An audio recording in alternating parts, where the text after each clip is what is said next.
Picture this. You are at a great fishing spot. You've got bait on your line. You and your buddies are having a great time. But you can't catch something keeps stealing your bait.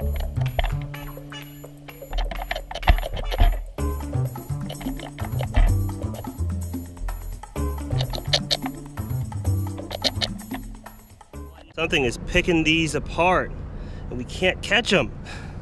So what do we do? What we do is we try harder and longer.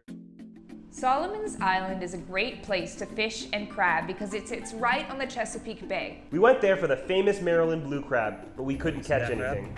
Oh, get the net, get the net.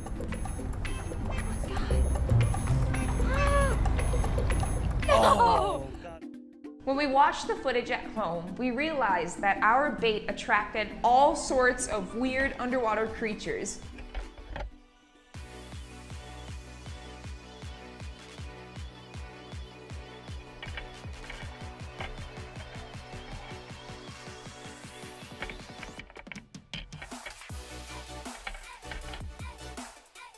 We also noticed that there were a bunch of little small northern pufferfish enjoying a free meal of free chicken necks.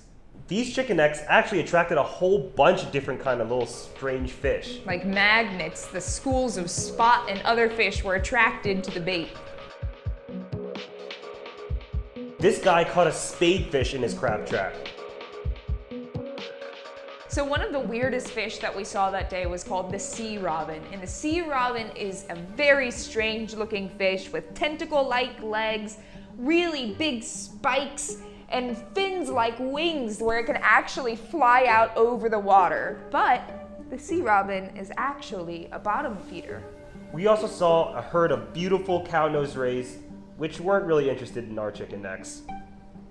But the weirdest fish that we saw was a fish called the toadfish. And this is a really slimy, gross looking squishy fish that was actually not eating the chicken necks, but instead it was standing on top. It was floating on top of the chicken necks, waiting for little fish to come by so it would eat the little fish. So it wasn't interested in eating the chicken neck, it was interested in guarding the chicken neck and surprising fish and eating them. The toadfish could have been what was keeping the crabs away, honestly. We wound up losing all of our chicken necks that day and had to stop fishing because we were out of bait. The pufferfish, I guess, just outsmarted us that day. And I want to know from you guys, have any of you ever been outsmarted by fish? Well, I know for a fact that fish have outsmarted me. Actually, they outsmart me almost every time I go fishing. One time I hooked onto a snakehead. It was a big snakehead, shook it off right at the boat, and looks at me for a good 5 seconds before it just swims off. Just saying like, haha, f you. We're gonna bleep that out. Thank you guys for watching. Please give us a thumbs up and subscribe below because we post these every single week for you guys to watch. The SenkoSkipper Channel connects all sorts of fishing from around the world for you lovely people to share and watch. Thank you. We'll see you next week in Florida. See you guys next week in Florida. That was so lame.